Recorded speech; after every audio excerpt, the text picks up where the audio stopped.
नमस्कार दोस्तों। मैं वैद्य नितिन भिसे पुणे से। ये आप देख रहे हैं मेरे हाथ में क्या है? इसे नीम कहा जाता है। इसका लैटिन नेम है अजाडिरेक्टा इंडिका। संस्कृत में इसे निम्ब कहते हैं। ये पूर्वापार से चलती आ रही आयुर्वेद की सर्वोत्तम औषधि में से एक है। इसका बहुत सारा उपयोग है। मैं भाव प्रकाश के शब्दों में इसको कहूँगा और फिर हम उसका एक एक शब्द का अर्थ समझेंगे कि ये क्या है। निम्ब शीतो लघुर्ग्राही कटु तिक्तो अग्निवातकृत अरुद्य श्रमत्रुत्कास ज्वर अरुचि कृमि प्रणुत वर्णपित्त कफश्छर्दी कुष्ठरुल्लास मेहनुत। ये भाव प्रकाश ने कहा है। हम इसका बहुत ही सरल अर्थ समझने की कोशिश करते हैं। पहले तो निम्ब शीतो मतलब निम्ब क्या है? शीत है। ये शरीर को ठंडा करता है और शरीर में अगर उष्णता बहुत है, जलन हो रही है, तो नींबू उसको शीत करता है। लघु ये पचने में हल्का होता है। इससे जैसे अपचन या अजीर्ण जैसा अगर कुछ हो गया है तो इसके लेने से वो कम हो जाता है। ग्राही अगर किसी को लूज मोशंस हो रहे हैं और शरीर में कुछ भी रहता नहीं है, निकल जाता है, तो उसमें ये शरीर में इसको एब्जॉर्प्शन रेट बढ़ा के ग्रहण कर्म करता है। शरीर में इसकी जो आवश्यकता होती है उन तत्वों को शरीर लेना चालू करता है। कटु तिक्तो ये थोड़ा सा तीखा और कड़वा ऐसा होता है। और अग्निवातकृत ये शरीर के अग्नि को बढ़ाता है, मतलब भूख को बढ़ाता है। अगर किसी को भूख कम लग रही है तो इसका मात्रा में सेवन करने से अग्नि बढ़ जाता है। लेकिन अगर इसका सतत उपयोग करें तो ये वात को भी बढ़ाता है, मतलब जैसे कि गैसेस हो जाते हैं या ड्राइनेस बढ़ जाता है, तो इससे थोड़ा सा बचना चाहिए। जिनको कफ और पित्त की तकलीफ़ें ज़्यादा है उनके लिए ये बहुत ही अच्छा है। हाँ, लेकिन जिनको वात की तकलीफ़ है इनके लिए इसका उपयोग बहुत ज़्यादा मात्रा में करना अच्छा नहीं है। फिर ये कहता है महाप्रकाश कि यह अरुद्ध है, मतलब कि इसका सेवन कुछ समय के लिए और व्याधि को नष्ट करने के लिए ही किया करना है। इसका बहुत प्रोलॉन्ग उपयोग हृदय के लिए अच्छा नहीं है। या फिर इसको अलग अर्थ में लेंगे तो ये बहुत ही कड़वा होने की वजह से ये दिल को पसंद नहीं आता है, मन को भाता नहीं है, इसलिए भी इसको अरुद्ध कहा जाता है।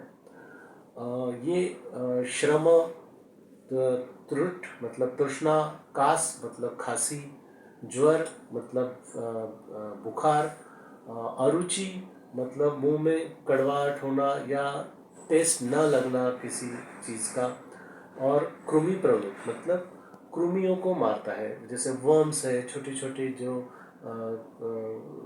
वायरसेस है, बैक्टीरिया है, और इनके जैसे ही जैसे बालों में जुएँ वगैरह हो जाती है, या फिर एक कोई ये है ज़ख़म होता है और उसमें इन्फेक्शन की वजह से पस फॉर्मेशन हो जाता है, तो इन सब कृमियों को ये नष्ट करता है। श्रम मतलब बहुत थकावट होती है, उसको कम करता है।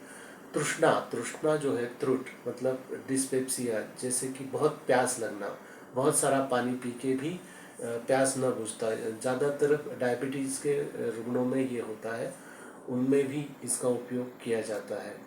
और जैसे बुखार आना, तो कफ और पित्त से बढ़ा हुआ बुखार है, बेसिकली पित्त से, तो इसमें नीम का उपयोग करने से वो बुखार कम हो जाता है।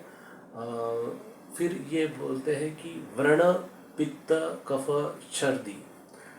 व्रण मतलब कोई भी जख्म होगा उसमें वो जल्दी हील नहीं हो रहा है, जैसे हम डायबिटिक फूट कहते हैं या लेप्रेटिक फूट कहते हैं, जिसमें वूंड होता है लेकिन हील नहीं होता है और उसमें बहुत ज़्यादा मात्रा में पस फॉर्मेशन हो जाता है, या फिर उसमें से रिसाव जो है लसिका का वो होते रहता है और हीलिंग जल्दी नहीं होती है।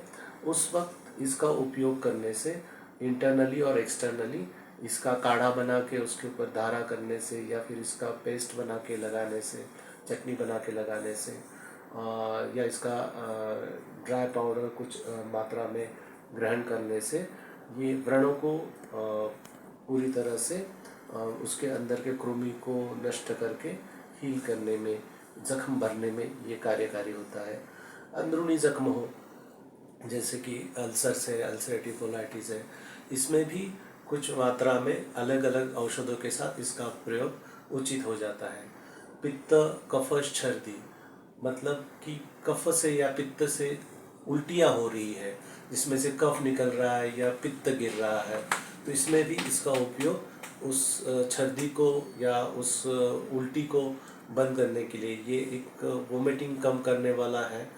हालांकि ये खुद भी वमन करता है, मतलब उल्टियाँ निर्माण करता है, लेकिन इसकी बहुत मात्रा लेने पर करता है। लेकिन अगर अल्प मात्रा या वैद्य से पूछकर अगर लेंगे तो ये उल्टी का उपाय भी हो सकता है। कुष्ठ रुल्लास मेहन, कुष्ठ मतलब स्किन डिसीज, सारे प्रकार के स्किन डिसीजेस जो होते हैं इनमें ये रक्त को शुद्ध करता है, उसमें से क्लेद जो अशुद्धियाँ है उसको नष्ट करता है। रक्त का प्रसादन मतलब रक्त बहुत ही अच्छी तरह से क्लीन करता है।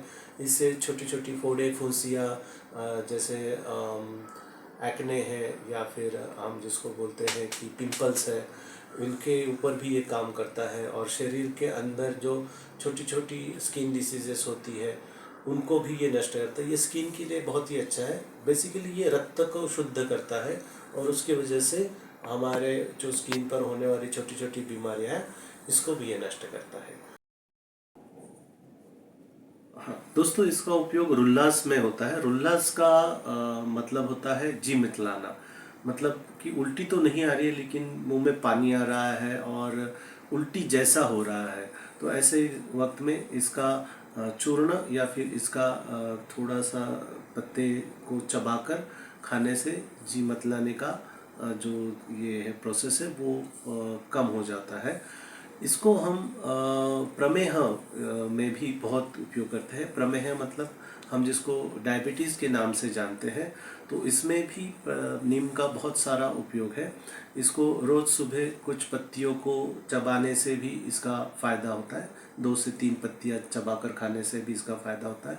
या फिर इसको रोज़ ताज़ा एक चने की दाल जितनी चने जितना हम अगर इसका पेस्ट बना के सुबह खा लें तो भी इसका उपयोग होता है। या फिर इसका स्वरस मतलब इसका जूस निकाल के 1 चम्मच सुबह खाली पेट लेने से भी डायबिटीज़ पे इसका बहुत अच्छा असर होता है। जहाँ पे पैरों में और हाथों में जलन हो रही है वहाँ पे इसका पेस्ट या जूस लगाने से भी ठंडक मिल जाती है, जिसको हम डायबिटिक न्यूरोपैथी होती है जिसमें जलन बहुत ज़्यादा होती है, ऐसे इसमें भी इसका उपयोग होता है। जहाँ पे स्किन पे रैशेस है या वहाँ पे खुजली ज़्यादा आ रही है वहाँ पे भी इसका बाह्यता और अभ्यंतर उपयोग करते हैं। बाह्यता इसके काढ़े से इसको धोया जाता है या फिर उसका चटनी करके पेस्ट लगाया जाता है। हाथ पैर की जलन या फिर कहीं पे भी शरीर में एक जगह पे अगर जलन हो रही है तो इसका उपयोग उसमें हो जाता है। नीम को जो पत्ते हैं उसको लेके उसका पेस्ट बना के चटनी जैसा उसके ऊपर लगाया जाता है या फिर इसका जूस जो है उससे भी उसको रिलेट किया जाता है, जिससे वहाँ पे ठंडा महसूस होता है। हम इसका जो तेल निकालते हैं नीम का तेल, वो भी स्किन डिसीज यानी कि त्वचा रोगों में उसका उपयोग होता है। उसको बाहर से लगाने के लिए भी उपयोग होता है। ये केश भी है, मतलब बालों के लिए भी अच्छा है। ज़्यादातर जो बाल को धोने के लिए इसका काढ़ा यूज़ होता है। अगर पूरे शरीर में ही स्किन का प्रॉब्लम है तो नहाने के वक्त इसका काढ़ा 1 लीटर भर बना के इससे बाल्टी में डाल दें और फिर उससे अगर नहाएं तो स्किन के प्रॉब्लम्स से हमें बहुत अच्छा लाभ मिलता है। और इसको अगर वैसे ही लगा के फिर नहाएं तो भी इसका उपयोग हो सकता है।